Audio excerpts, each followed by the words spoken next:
शहर हैदराबाद में सड़कों की खस्ता हालत, जगह जगह गढ़ों पर कांग्रेस पार्टी का अनोखा एहतजाज। Greater Hyderabad Congress committee minority department की जानिब से एक अनोखा एहतजाज किया गया। जगह जगह सड़कों के गढ़ों में रियासती वजीर KT रामाराव की तस्वीरों को डाला गया। Greater Hyderabad Congress committee minority department के चेयरमैन अब्दुल्ला सोहेल ने शहर की खस्ता हालत, बिलखुसूस सड़कों की खस्ता हालत पर अपनी बरहमी का इजहार किया और जल्द अज जल्द रियासती वजीर KT रामाराव को बरतरफ करने का मुतालबा किया। Bureau report IND-Today.com।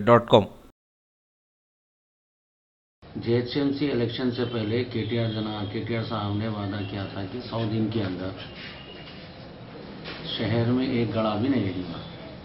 अगर से गड़े दिख गए किसी को तो 500 रुपये वो जो है जुर्माना देने के लिए तैयार है।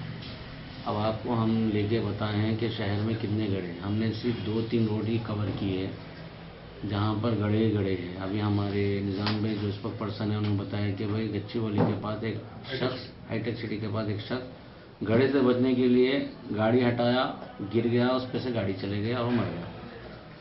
तो हम गवर्नमेंट से यही पूछ रहे हैं कि आप सिर्फ हर चीज़ पे वादा कर रहे हैं।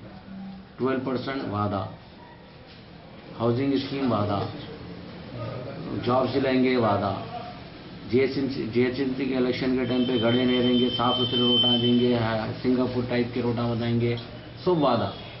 तो हमारा एक ही नारा है, KTR हटाओ, JHMC बचाओ।